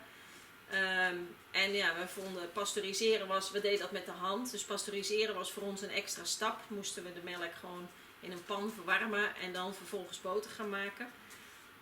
Nou, dat was een lastige stap. Dus toen zeiden we, nou, misschien kan het ook wel zonder. En toen kwam er een klant die zei, oh, maken jullie rauwmelkse boter? Dus nou ja, op deze manier zijn wij een beetje in het Weston Price gerold. Want ik heb steeds meer onderbouwing voor het rauwmelkse. Toen was het gewoon omdat de Weston Price Foundation dat zei en omdat klanten dat zeiden. En langzamerhand ben ik steeds meer in gaan zien waarom rauwmelk anders is dan gepasteuriseerd. We maken boter en karnemelk, we maken yoghurt en kefir, we maken ghee, dat kan niet rauwmelks. Ghee is geklaarde boter, dan heb je een potje puur vet zeg maar uit de melk en dat is geel, dat is heel mooi.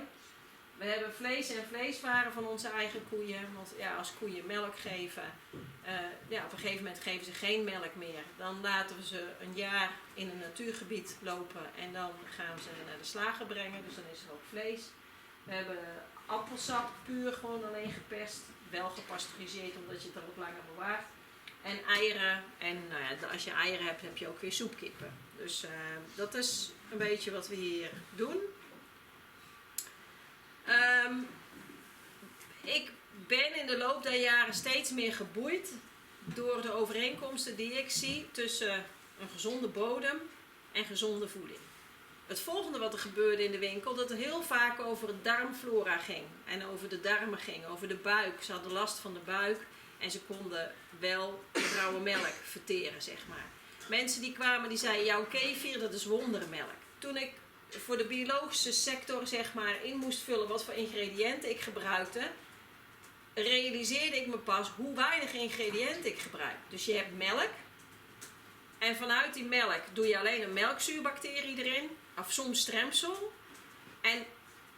En heel vaak is het bij karnemelk en boter, bij crème fraîche, bij hang-op, bij zure room. Het zijn allemaal dezelfde ingrediënten, is hetzelfde proces, maar je krijgt toch 20 verschillende producten eruit.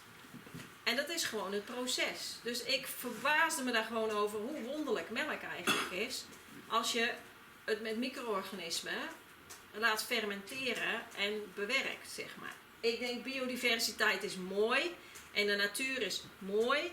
Dat wordt ook aan alle kanten gezegd. Maar ik wil het eigenlijk omdraaien. Ik denk dat biodiversiteit van levensbelang is. Want niet alleen voor de bijen, maar ook voor ons darmstelsel. En in de praktijk zie ik steeds meer verbinding tussen het biodiversiteit, maar ook het bodemleven en onze gezondheid. Ik zie als boerin steeds meer een mooi samenspel van leven. Je hebt bomen, je hebt gras, je hebt planten, je hebt beestjes, je hebt schimmels. Maar alles wat boven de bodem gebeurt, gebeurt ook onder de bodem. Heeft allemaal een verbinding met onder de bodem. En dan wil ik toch even mijn favoriete verhaal vertellen aan de hand van een echte plant en niet aan de hand van een plaatje. Ik zal hem jullie zo doorgeven. Dit is het gras momenteel nu. Het groeit enorm hard. We zien natuurlijk vooral het gras boven de grond. En dat is wat de koeien ook graag eten. Maar onder de grond gebeurt eigenlijk nog net zo bijzonder als wat er boven de grond gebeurt. In deze tijd van technologie zeggen we wel eens van nou, zonnepanelen die maken stroom voor ons. Dat is heel belangrijk, want we hebben duurzame energie nodig. Maar we realiseren ons niet dat dit heel veel zonnepaneeltjes zijn. En al eeuwen en eeuwen lang. Ja. En deze zonnepaneeltjes in dat gras, die vangen zonlicht op. En met dat zonlicht, nou dat hebben we allemaal op school geleerd. Dat is één ding wat we in ieder geval goed geleerd hebben op school. Dat is de fotosynthese. Weet iemand ook nog hoe de fotosynthese werkt? Water plus CO2 met zonlicht wordt glucose? Ja, precies dat. Water met CO2, wat momenteel zo gevaarlijk en te veel is en klimaatbeïnvloedend is. Onder invloed van zonlicht, dus water en CO2, onder invloed van zonlicht wordt suiker. En suiker is wat mij betreft, als we goed even bij stilstaan, de basis van eigenlijk alles. Sally heeft heel veel molecuulstructuren laten zien. Maar dat zijn heel vaak C'tjes, O'tjes en H'tjes. De H'tjes van het water, de O'tjes van de zuurstof en de C'tjes van de koolstof. Dat zijn de suikertjes van de CO2 eigenlijk. En de basis van alles op deze aarde is eigenlijk wel de suiker. Nou ja, dan hebben wij bij die fotosynthese geleerd dat dat gras daarvan groeit. Planten groeien daarvan, bomen groeien daarvan, alles groeit daarvan. Maar we hebben niet geleerd dat het groot gedeelte van die suikers via de wortels de bodem in gepompt worden. Dan zijn wij mensen geneigd te denken, dat is inefficiënt. Ja, allemaal verliezen. Maar de natuur is helemaal niet inefficiënt. Dat is super efficiënt. Want wat gebeurt daaronder? Die suikers die gaan de bodem in en dat is niet voor niks. Want die gaan de bodem in, die zitten om die wortels heen.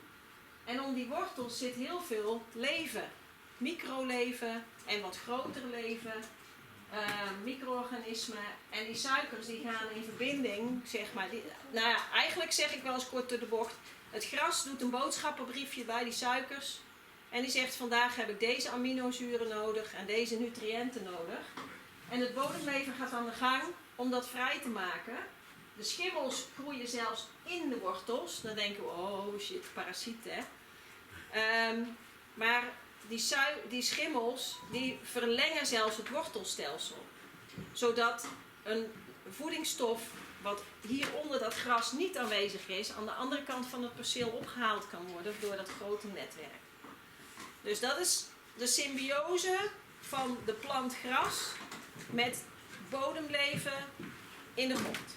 In dat gras is niet alleen gras. Als je goed kijkt zitten hier ook wel andere kruiden tussen. Nou, ze zijn nog niet boven de grond. Maar daar staan ook allerlei kruiden. En ieder kruid heeft een ander wortelstelsel. Eén gaat dieper en de ander gaat breder enzovoort. Waardoor die ook andere verbindingen aangaat. Andere wortelstelsel heeft een symbiose met bacteriën. Die weer stikstof vastleggen. Dus dat is super boeiend hè.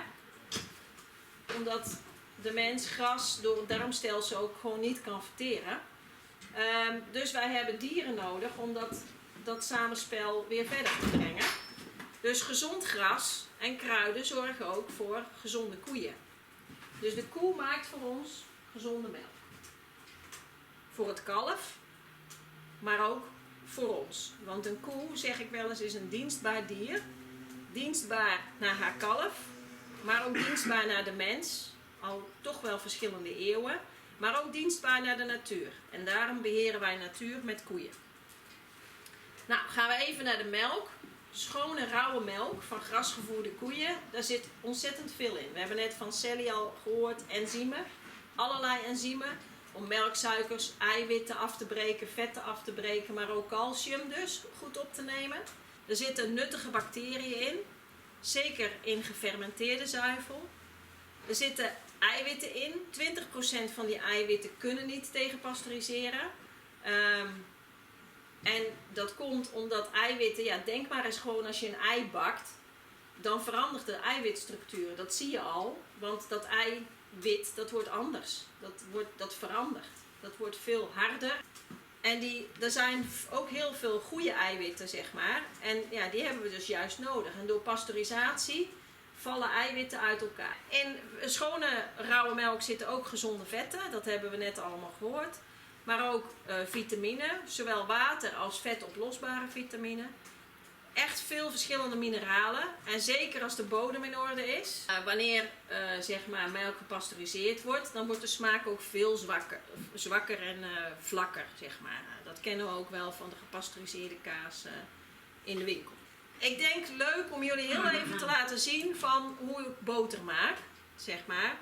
Wij doen de melk handmatig afromen. Dus als je melk hebt, gewoon rauwe melk, en je laat die stilstaan, dan komt het vet naar boven drijven. Nou, die scheppen we er dan af. Dan doen we hem in de karmton. En dan laten we die 24 uur samenwerken met melkzuurbacteriën. Die eten dan de melksuikers op.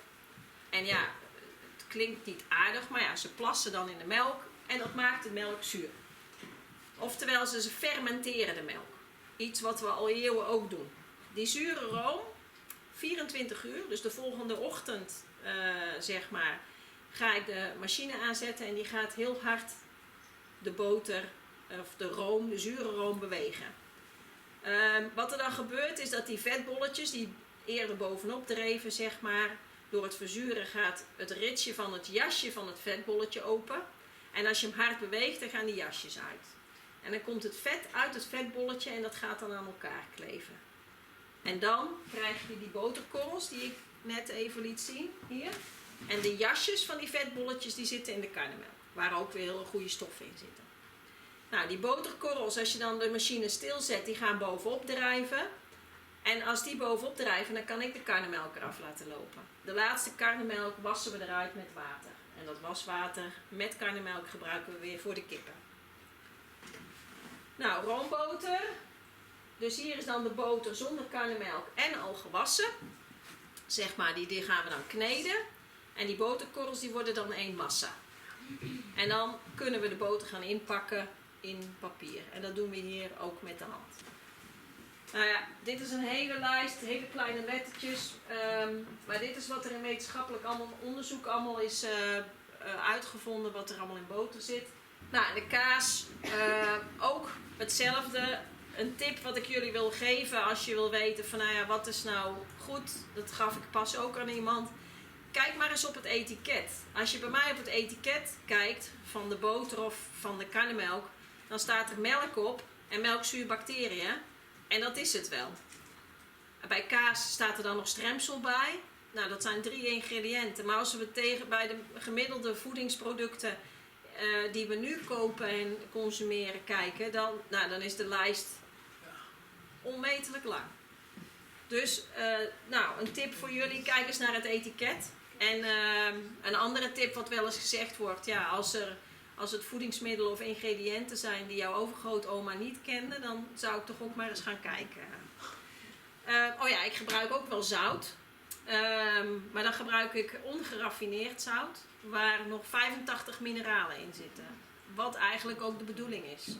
En het is heel eenvoudig. Alle mineralen die op de aarde zitten, zeg maar, met een riviertje komt dat naar de zee. Dus in principe zitten in de zee eigenlijk alle mineralen.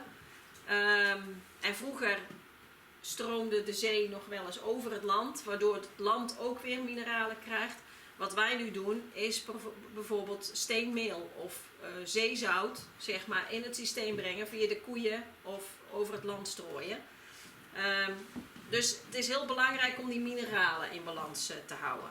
Ik heb de plant al eventjes verteld, dus de bodem en de plant en de zonnepanelen en de wortels en hoe dat samenwerkt.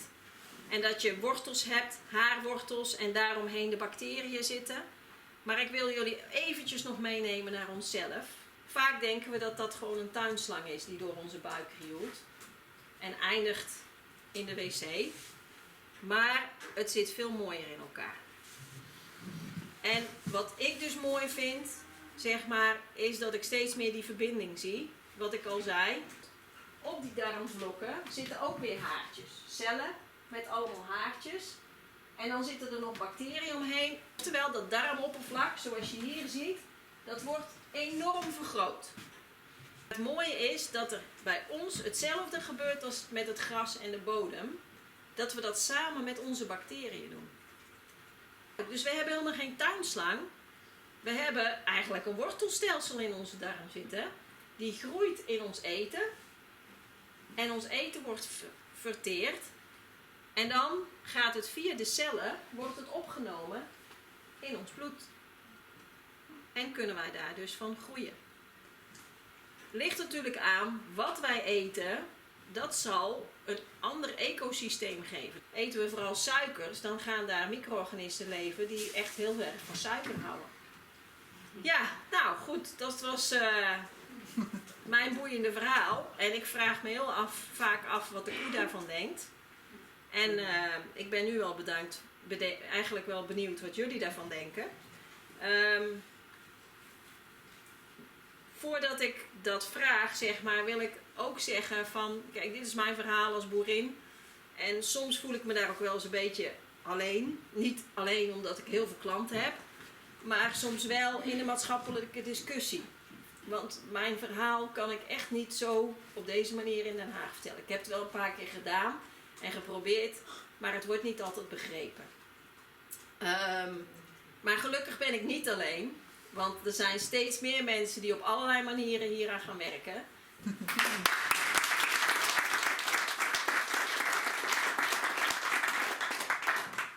Mag ik je een compliment geven? Ik hoorde een verhaal wat helemaal uit je hart kwam. Ja. En dat is heel mooi. Zeker weten. Ja. Ja, eens. Dat is het.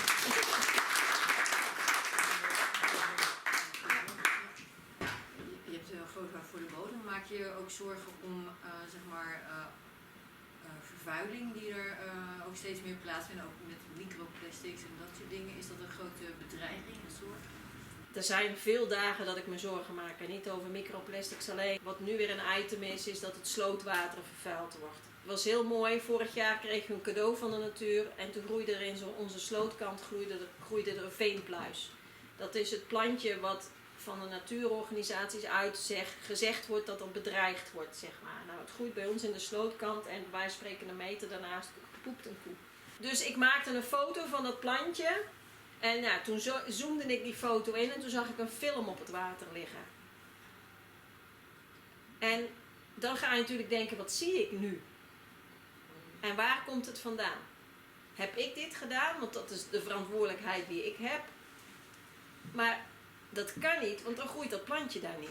Dat plantje geeft aan dat ik iets goed doe. Dus soms maak ik me inderdaad zorgen om dat een vraag af te maken. Maar aan de andere kant, doordat je altijd met de natuur werkt, heb ik enorm veel vertrouwen in de flexibiliteit en de kracht van de natuur. En zolang wij maar de natuur kunnen ondersteunen en onszelf ook onderdeel blijven zien van die natuur. Want dat vind ik denk ik nog de grootste bedreiging. Dat wij onszelf eigenlijk niet onderdeel maken. Ja, de koe is het ermee eens. Dat wij onszelf dus buiten de natuur zetten. Terwijl we aan alle kanten onderdeel zijn. Dat heb ik ook laten zien zoals het in de bodem werkt. Werkt het in onze darmen. Dus ik ben banger dat van onze houding dat wij over de natuur praten. En over producten praten als dat ik bang ben dat we het niet oplossen. Want de bodem, heb ik gezien, die is zo flexibel. Die is zo krachtig. En we weten nog maar 1% van wat daar gebeurt.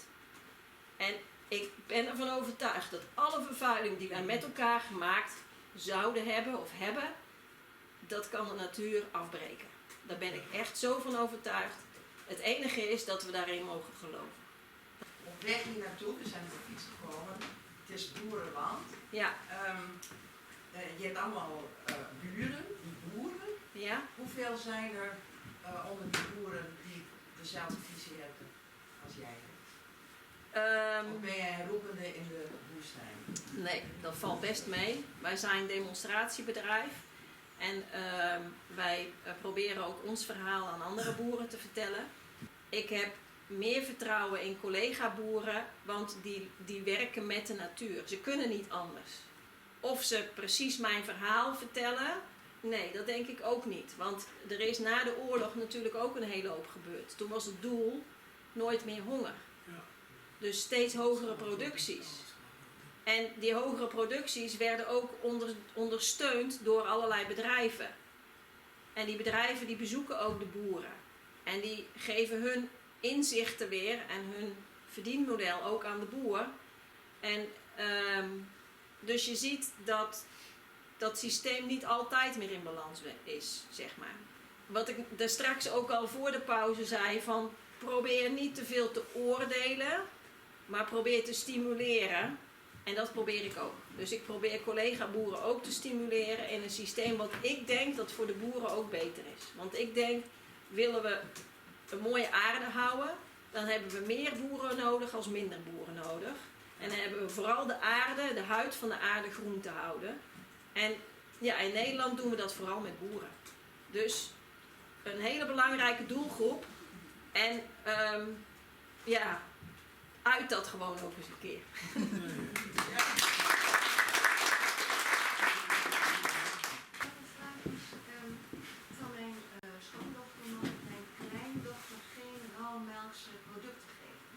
schoondochter kan er niks aan doen.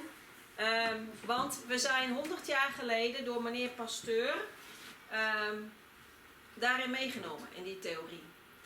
En nou ja, Pasteur had dat dus bedacht door het te verhitten, dat dan alles dood zou gaan. De natuur draait altijd om balans. Dus, en als ik je dan vertel over micro-organismen, maar is maar 2% van de micro-organismen die slechtmakend zijn of ziekmakend zijn. Dus 98% is iets anders. Ongeveer de helft daarvan is nuttig. En de andere helft daarvan is neutraal of we weten de functie nog niet. Dus ik denk dat rauwe melk veel veiliger is voor je kleinkind. Ja. Alleen het probleem is, wij zijn bang gemaakt voor die ziekmakende bacteriën vanwege de theorie van Pasteur. En ik weet ook dat in Amerika wordt al een tijd nu records gehouden van alle voedselbesmettingen. En ik weet wel dat er vele doden zijn gevallen aan gepasteuriseerde melk. Omdat na het pasteuriseren kan er ook een pathogeen inkomen en dat gaat dan voortzetten. En er zijn ook veel dus uitbraken geweest. Maar als het goed is, als ik het goed heb onthouden, zijn er 0 doden aan rauwe melk gerecord. Ja. Als je gepasteuriseerde melk hebt, dan maak je dus eerst alles dood. Nou, er is altijd wel een slechtmakende bacterie en er is altijd wel een goedmakende bacterie. Maar omdat die verhouding zo is en omdat slechtmakende bacteriën altijd veel sneller groeien, heb je kans dat in die gepasteuriseerde melk veel sneller een rotting of een rottingsproces plaatsvindt, wat ziekmakend is, als in de rauwe melk waar het al in balans is. Ik wou het graag gaan afronden met de boodschap die Sally ook al heeft gepresenteerd en dat is met de pledge. Heel veel mensen hier doen het al, maar wij appreciëren het heel erg als mensen 50% van hun voedselbudget ook uitgeven aan lokale boeren. We hebben het hier gehad over gezonde voeding, maar ook over landbouw en over veel thema's. En ik denk dat wij als consument het meeste kunnen bereiken door mensen te supporten en ons geld uit te geven aan plekken waar wij ook zelf in geloven.